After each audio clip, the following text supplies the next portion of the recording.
The Foreign Office Minister with us, Gillian Keegan. Good morning. Morning, I know Kate. that you were listening to what he had to say. Yes. Well, it's quite obviously a worrying escalation, particularly the last comments there, but and rather a rewriting of history, I think, as well, in terms of what's happening in Ukraine. So let me be clear: these are Putin's lies. He's continuing to completely misrepresent what's happened in Ukraine. It's an illegal war in Ukraine. It's Russia's illegal war in Ukraine, and of course, we will still stand by Ukraine, as will all of our NATO allies. But yes, some of the language there was quite concerning at the end, and obviously we would urge for calm.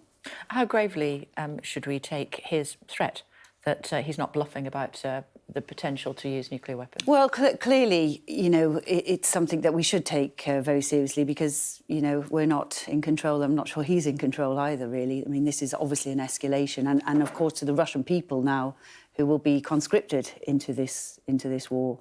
And it's hard to know what's going on in Russia as well. Obviously, they don't have a free media like we can talk freely here.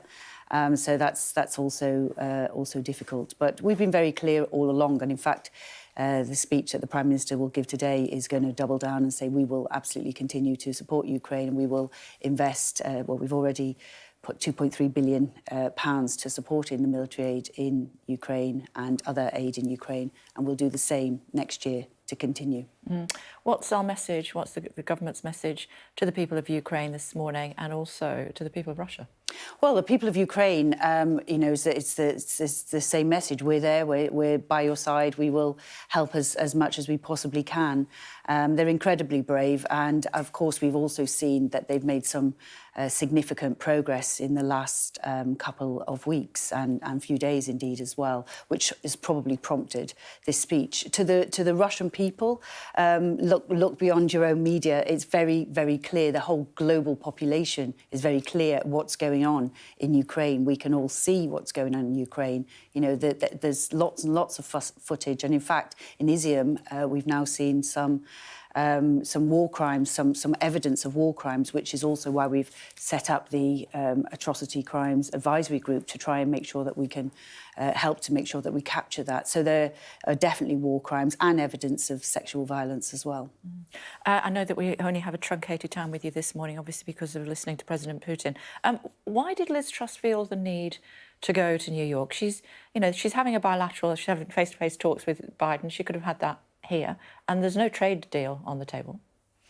Oh, no. I mean, there's lots of world leaders in New York. In fact, pretty much lots of people who came here to go to Her Majesty's funeral, pretty much all of them went on the plane. There's lots of things to be discussed. There's lots of bilaterals that will be taking place, obviously one with President Biden. And she also will be giving a speech, which is an important forum in foreign policy terms, to be able to say, look, this is what we're going to do, and to show that leadership on the global stage, that we will be there continually supporting Ukraine. So I think that is important, and it's the place to do it. And actually, I think possibly the timing of this speech and the fact that the world leaders are all there together is probably the right place to be right now. Exactly, and sulking because he wasn't invited to the funeral, some might say. I don't know.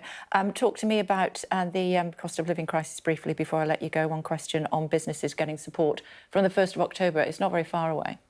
Yes, and Friday's when we'll hear more, so that's not very far away as well. So, today you'll hear more on businesses, and then Friday you'll hear more from the Chancellor as well in terms of support.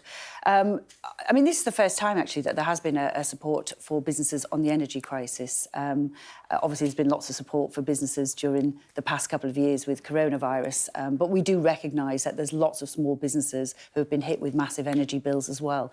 Again, as a result of this war in Ukraine, this has had massive impacts, not as big as it's had on the people of Ukraine, but certainly having a lot of impact on people here and on businesses here. And of course, we need to be there to support them. So we've already announced a big package for people, and there'll be a similar package for 6 months, I think, for businesses. But then there'll be more targeted support for specific industries that are more vulnerable to the increase in energy prices. OK, and the front page of the Times this morning suggesting that stamp duty is going to be reduced on Friday. People are exchanging on a house today. Should they wait till Friday? Well, they'll have to wait and hear what the Chancellor says on Friday, so obviously I can't tell people. And you always get this when you've got changes, etc. But What I will say is that Friday we'll be announcing pro-growth, pro-business, really trying to really boost the growth in our economy, which obviously has suffered from many of the shocks that we've had with coronavirus and obviously dealing with this war as well. So now's the time to really try and focus on that and ensure that we're in good shape, really, for the future.